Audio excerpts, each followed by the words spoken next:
Hi guys, welcome back to my YouTube channel. So guys, आज की इस video में हम बात करने वाले हैं लॉस्ट स्प्रिंग के बारे में, जो कि ये लिखा है अनीश जंग ने।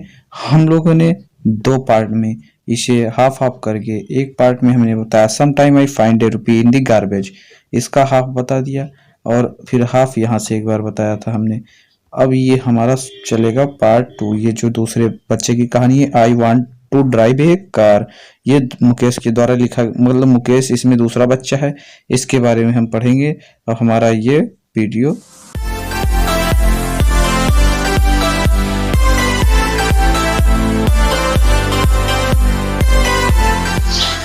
तो इसको शुरू करते हैं।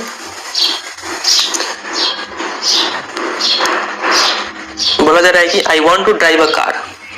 इसका हेडिंग ये है, Mukesh insists on being his own master. एक दूसरा लड़का आ गया जिसका नाम है मुकेश। वो बोलता है कि I will be a motor mechanic, he announces. तो इसका क्या करने का मन है? ये एक मोटर मैकेनिक बनना चाहता है Mukesh.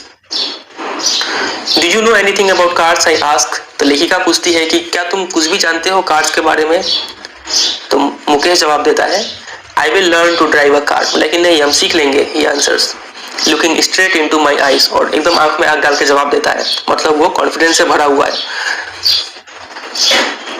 His dream looms like a mirage amidst the dust of streets that fills his own town Firozabad. तो उसका जो ये सपना है कार मैकेनिक बनने का, मोटर मैकेनिक बनने का, ये सपना एक भ्रम की तरह है। मिराज आप जानते होंगे, मिराज मतलब क्या होता है? डेजर्ट में आपको एक ऐसा अपीयरेंस देखने को मिलेगा, लगेगा कि वहां पे पानी है, लेकिन आप पास जाएंगे तो वो पानी नहीं होगा वहां पर। एक साइंटिफिक फेनोमेना नहीं है, तो एक भ्रम जैसा है उसके लिए ये सपना। वो भ्रम जो फिरोजाबाद की धूल भरी रास्तों में देखने को मिलेगा। फेमस फॉर इट्स बैंगल्स, और ये फिरोजाबाद शहर फेमस है अपनी चूड़ियों के लिए। Every other family in Firozabad is engaged in making bangles. Firozabad का हर दूसरा परिवार किसमें इंगेज्ड है? चूड़ी बनाने में इंगेज्ड है। It is the centre of India's glass blowing industry. तो इंडिया के जितने भी ग्लास बनता है वो फिरोजाबाद में ज्यादा सेंटर है इसका। Where families have spent generations working around furnaces. यहाँ पे परिवार है अपना पीढ़ी, बहुत सारे पीढ़ी गुजार दिए हैं भट्टी के सामने काम करते हुए। वेल्डिंग ग्लासेस को ज्वाइन करते हुए, making bangles for all the women in the land it seems. और चूड़ी बनाते हुए, और इतना ज्यादा चूड़ी बनाते हैं कि लगता है कि इस लैंड पर जितने भी औरत है सबके लिए चूड़ी यहीं पर बनता है। इतना ज्यादा चूड़ी वहां पे बन रहा था। कहाँ पर? फिरोजाबाद में। मुकेश's फैमिली इज अमंग देम। तो इसी सब में से एक परिवार मुकेश का भी है जो चूड़ी बनाता है। None of them know that it is illegal for children like him to work in the glass furnaces with high temperatures। किसी को भी यह बात पता नहीं है कि उसके जैसे छोटे बच्चे को इस भट्टी में काम करना, इतना हाई टेम्परेचर में काम करना इलीगल चीज है। In dingy cells without air and light. Dingy means dark, ठीक है, बिना हवा का, बिना लाइट का काम करना ये इलीगल है। That the law if enforced, और अगर ये लॉ को लागू कर दिया जाए, could get him and all those 20,000 children out of the hot furnaces। अगर ये लॉ को लागू कर देंगे तो उसके जैसे 20,000 बच्चे क्या हो जाएंगे? इस गर्म तपती भट्टी से आजाद हो जाएंगे। Where they slog their daylight hours, उस भट्टी से जहां पर वो अपना दिन का काफी ज्यादा समय मेहनत करते हुए गुजारते हैं। Often losing the brightness of their eyes, और अक्सर गुजारते गुजारते वो अपने आंखों की चमक खो देते हैं, मतलब वो धीरे धीरे क्या हो जाते हैं? ब्लाइंड हो जाते हैं। मुकेश's eyes beam at as he volunteers to take me home। तो मुकेश का आंखों में काफी ज्यादा चमक आ जाता है जब वो बोलता है कि लेखिका जी आप चलिए, हमारे घर चलिए। Which he proudly says is being rebuilt, और वो काफी प्राउड होकर बोलता है कि मेरा घर तो अभी नया नया बना है, फिर से बना है, आप चलिए देखिए मेरे घर को। We walk down stinking lanes choked with garbage। तो हम गलियारे से गुजरते हैं और वो गलियारा क्या है? कचरों से चौक हो गया है, जाम हो गया है और काफी गंद आ रहा है वहां से। Past homes that remain hovels with crumbling walls। ऐसे ऐसे घर को पास किए जो क्या था? झोपड़ी था और उनके वॉल टूटे हुए थे। क्रम्बलिंग मतलब टूटा हुआ था। Wobbly doors, wobbly means unsteady, डोलता हुआ दरवाजा, मतलब काफी कमजोर सा दरवाजा था। नो विंडोज, ना खिड़की था। Crowded with families of humans and animals coexisting in a primeval state. लेकिन उस झोपड़ी में भी इतने ज्यादा लोग और इतने ज्यादा एनिमल्स सब एक साथ रह रहे थे, ऐसा लग रहा था कि हम प्रीमेवल स्टेट में आ गए। प्रीमेवल स्टेट का मतलब होता है लगभग लग रहा था कि हम एंशियंट टाइम्स में आ गए हैं।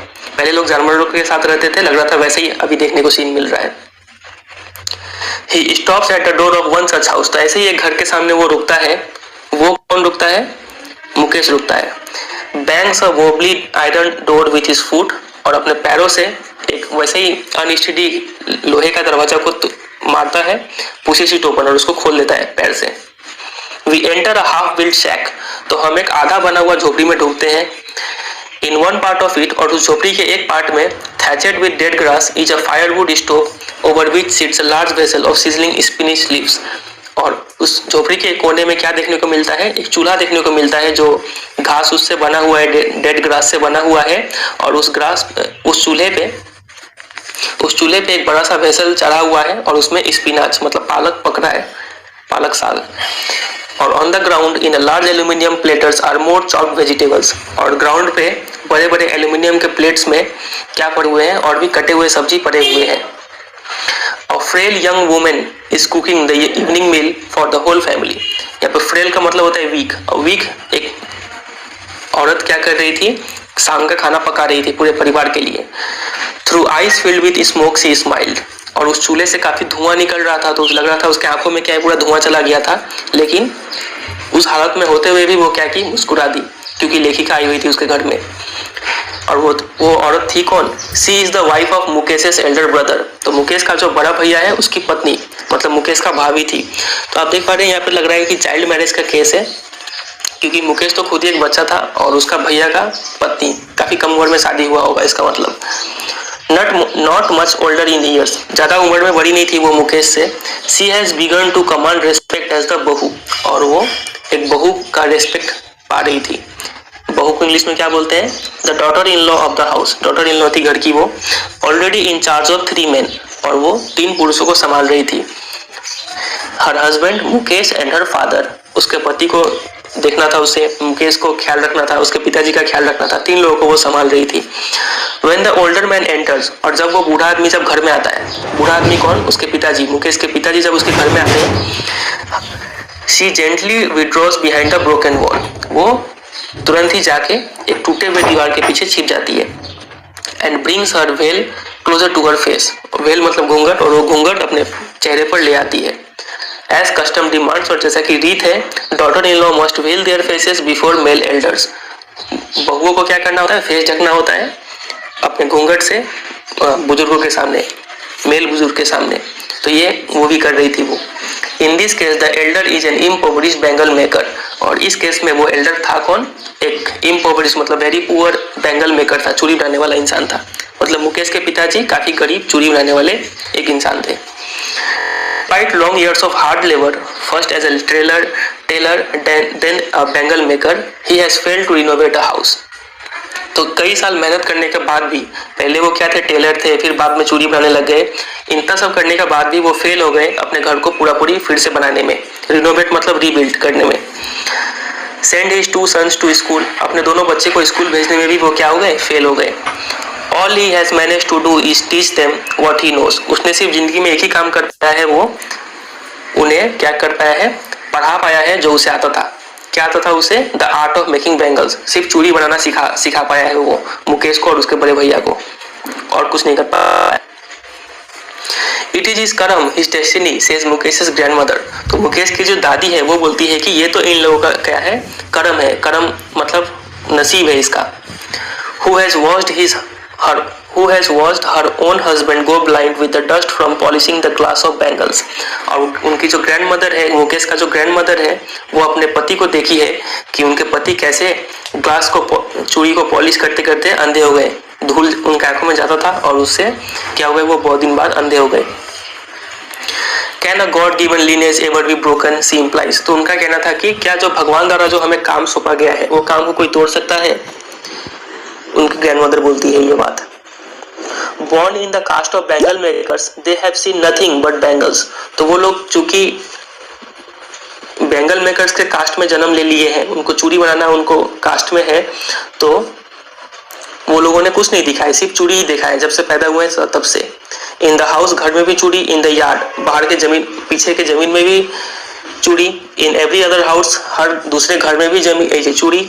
एवरी अदर यार्ड, हर दूसरे जमीन में भी चूड़ी, एवरी स्ट्रीट इन फिरोजाबाद, और फिरोजाबाद के हर रास्ते में चूड़ी, सिर्फ चूड़ी ही चूड़ी देखा है इन्होंने जब से पैदा हुए हैं। स्पाइरल्स ऑफ बैंगल्स, और बहुत वैरायटी के जो चूड़ी थे, कौन से कलर के, Sunny gold, paddy green, royal blue, pink, purple, every color born out of the 7 colors of the rainbow lie in mounds in unkempt yards। तो ये सभी कलर्स के और रेनबो के जो 7 कलर मिला के और भी जितने कलर बन सकते हैं, उन सभी कलर के चूड़ी पड़े हुए थे ढेरों में इन अनकेम्प्ड यार्ड्स, काफी मतलब बिना सजाए हुए रखे हुए थे यार्ड्स में। Are piled on 4 wheeled hand carts, और इन सब चूड़ी को लाद दिया जाता है एक ठेले पर, और उस ठेले को पुश कर रहा होता है, पुश बाय यंग मैन, एक नौजवान आदमी पुश कर रहा होता है उस ठेले को along the narrow lens of the shanty town, पतले पतले गलियारों में, उस टाउन के गलियारों में उस ठेले को पुश किया जाता है। And in the dark hutments, और उस झोपड़ी के अंदर जो काफी अंधेरा होता है, उसमें क्या होता है, next to the lines of flames of flickering oil lamps, और डिबिया जो भुक भुक कर रही होती है उसके ठीक सामने कौन बैठे हुए हैं, seat boys and girls with their fathers and mothers welding pieces of coloured glasses into colours circles of bangles. उस डिबिया के लड़के लड़कियां बैठी होती हैं अपने मम्मी पापा के साथ में, और क्या कर रहे होते हैं, ग्लासेस के चूड़ी जो है उसको ज्वाइन कर रहे होते हैं, सर्कल बना रहे होते हैं अंदर। Their eyes are more adjusted to the dark and to the light outside। तो इन सभी के आंख, इन बच्चों के आंख क्या होते हैं, डार्कनेस में एडजस्ट हो जाते हैं। इन लोग डार्क में ज़्यादा अच्छे से देख पाते हैं, और लाइट में इनको दिक्कत होता है थोड़ा। That is why they often end up losing their eyesight before they become adults। तो इसीलिए क्या होता है कि अक्सर ये लोग एडल्ट होने से पहले ही क्या होते थे, अंधे हो जाते हैं, देखने का शक्ति खो देते हैं। अगर इस पार्ट में कोई दिक्कत है आप सभी को तो हमें कमेंट करके सेक्शन में जरूर बताइए, क्योंकि हम आपको फिर से बताएंगे अगर दिक्कत होगी यहाँ तक, ठीक है।